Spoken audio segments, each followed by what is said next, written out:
What's up, guys? We've got a brand new CTA front bumper. This is the 2024 Chevy HD full guard front bumper. It's all steel, has this heavy duty grill guard. It comes in under 200 pounds. It's winch ready, has a 2-inch receiver, and it's compatible with all your sensors and cameras. Let's take a look. Once you unbox it, you'll find your mounts, mounting hardware, shims, and miscellaneous brackets that we'll go through in detail step by step. You'll also get parking sensor housings installed in the bumper. If you have parking sensors, you're going to take this little foam ring, knock the center out, put it around the actual parking sensor, and put the sensor in the housing from the inside. Then you'll use this little sticky half circle to stick to the back of the sensor, and it will go against this cap, and the cap snaps over the parking sensor housing. If you don't have parking sensors, which is the case on this truck, you'll get these little snap-in plugs that just fill the void and makes it look like you have parking sensors installed. For this light hole, we offer 2 different types of light brackets, and they're both included. If you have factory fog lights, you'll get one that looks like this, and the factory fog light will bolt in the back, and that's what we're going to do on this truck, so I'll show you that in detail a little bit later. If you don't have factory fog lights, or if you just want to run 2 pods on each side, you can use this bracket. That will kind of stagger these up, one here, one here. Okay, we're here at the front of the truck. It's prepped and ready for the install. We're not going to cover the specific removal of the factory bumper in this video. You can refer to the other video for removal of the factory bumper. As far as tools needed, it's going to be a basic wrench set, socket set, metric and standard, and a hex key set.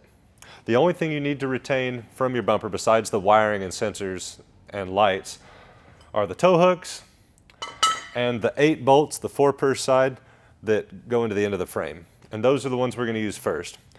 So we have the big heavy-duty frame brackets here. Most of the brackets are stamped with a D or a P to help you see which is driver and passenger. This one has the little D stamped right there. So we're going to put it on and just leave it a little bit loose for now.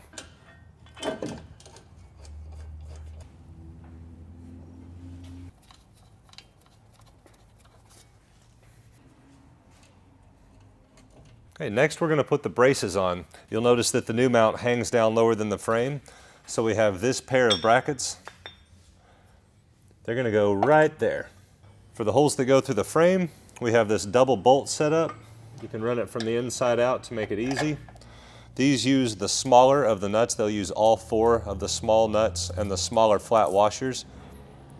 And then for the bolt that goes through this way, you have about 10 of these per side.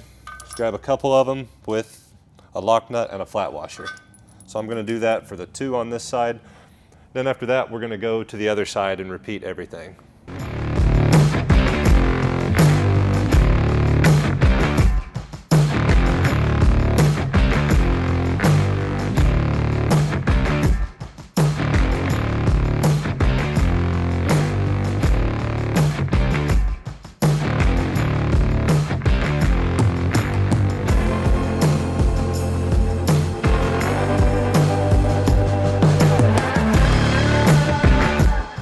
We've got both sides on, and I've got these main mounts raised up on the slots. There's vertical slots, and I've got them just about centered height-wise in the slot. You shouldn't have to loosen that and adjust it again unless you didn't have quite enough up or down adjustment of the bumper itself, but those holes are slotted as well.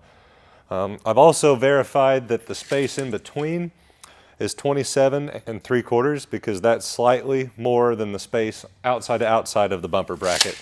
That's what it should be set to anyway, but if you have any adjustment, I'd err towards a little too far apart than too far together.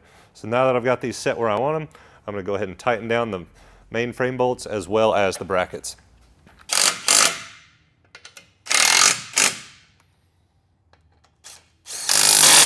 I should have mentioned the socket I was just using for the factory bolts is a 15 millimeter.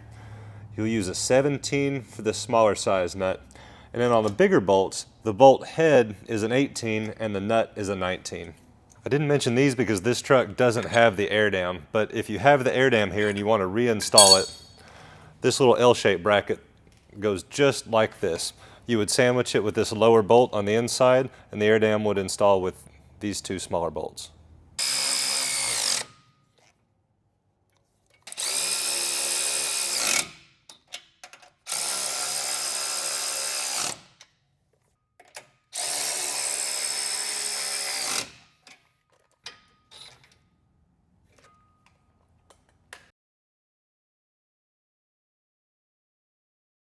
Now that the mounts are on and tightened down, it's time to prep the bumper for install. That would mean any wiring for lights, the actual parking sensors if you have them, the plugs if not, the light brackets, and the winch. So we've put the plugs in already for the parking sensor deletes. And we're going to use the factory fog light bracket. So I've loosely pre-assembled this little bracket just to show how it goes. We'll tighten it down in a minute. And then these are the factory little clip nuts, and we'll use the factory screws from the lights. So here's the driver's side factory light. It's going to drop right on to there and use the little factory screws to hold it in place. And once I get these two tightened down, I will go ahead and adjust and tighten this last bracket where it belongs. Then we'll drop the whole thing in as a unit, and we'll use these tiny little bolts with a flat washer, and from the inside out we'll place the bolts and then a flat washer, lock washer, and nut on the outside.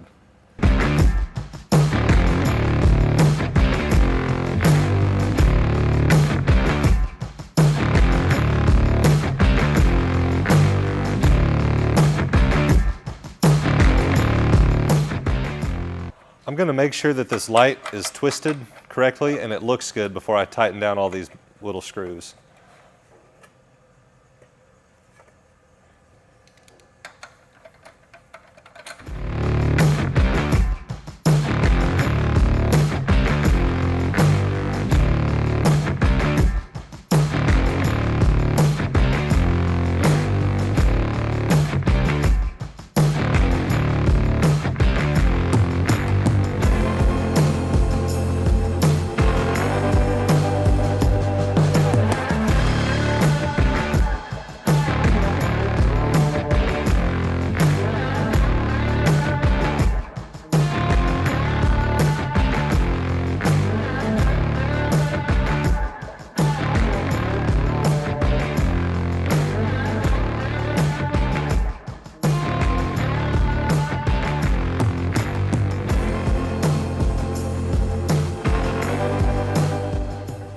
At this point, we have the lights done, the sensors done, the wiring done, and the winch done. Now, when you go to install your winch, now's the time to do it because it's going to be a lot harder to fish it up through, and with a diesel, you probably can't even do that. So just install the winch per the manufacturer's instructions. So grab a friend at this point, and a little tip to make it easier, the top of these mounts will rest right here. So we're going to set the bumper kind of in place and let its weight sit on the truck so we don't have to hold it the whole time. We'll just hold it in place and keep it from falling off while we get the first bolt started.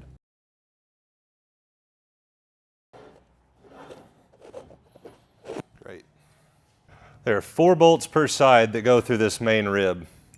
The hardest one to get to is the one at the top near the back. So that's where we're going to use this flag bolt. You can get it fished in from the pocket where the tow hooks are going to be and put it through. Then the other 3 are just going to be these standard bolts with nuts. So I'm going to do this one first. I'm going to have to lift up just a little bit. Okay, there we go. We've got the bumper just kind of loosely hanging here. We've got bolts installed, but not tight. Now's a good time to put in your OEM tow hooks. So you'll put them in like this, where they rise up, not down. And you'll see these extra thick spacers are going to go around the bolts on the inboard side of the tow hook. You may have to do what we just did, which was loosen some and take some of the winch bolts out so we could shift the winch out of the way so we can get these long bolts started from the inside out. So I'm going to start the bolts, put on the spacer, push them all the way through the tow hook, and then to make up the gap on the outboard side of the tow hook, you have these spacers. They're bent on the ends so you can grab them like a little handle. And you have 3 different thicknesses per side. You may not need all of these, but they're different thicknesses so you can use a different combination to get the exact thickness that you need. Just kind of barely get those in there.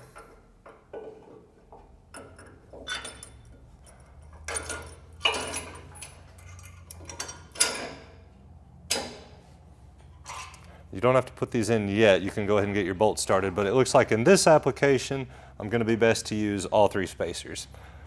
And we can go ahead and tighten that down because those actually don't affect attaching the bumper to the winch cradle. You just can't put those bolts in until the bumper's on because they pass through a window in the bumper mount. Now, since the nut on these would be really hard to get to, we provide this nut plate so that once you get it started, you don't have to get a wrench in there. So I don't know if you'll be able to see on camera, but this is going on those long bolts that I just put through.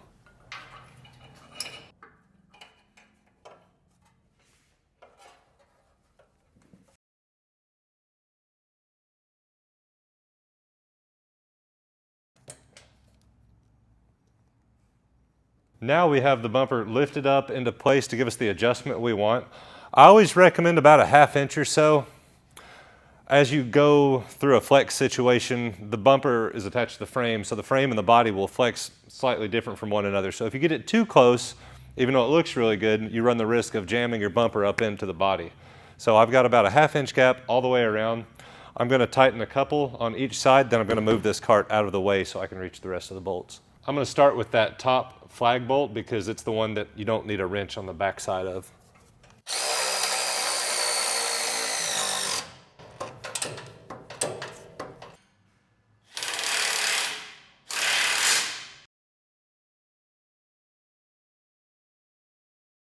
I've already trimmed the bottom of this, and then what's left we're going to tuck behind that flange, and if you feel like that's not sturdy, we give you zip tie holes here, and you can drill right through the felt liner and zip tie that in place. On this application, it's more than sturdy, just to be tucked.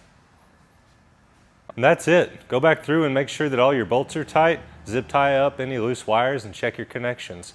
Appreciate you guys watching. If you have any questions, check out ChandlerTruckAccessories.com.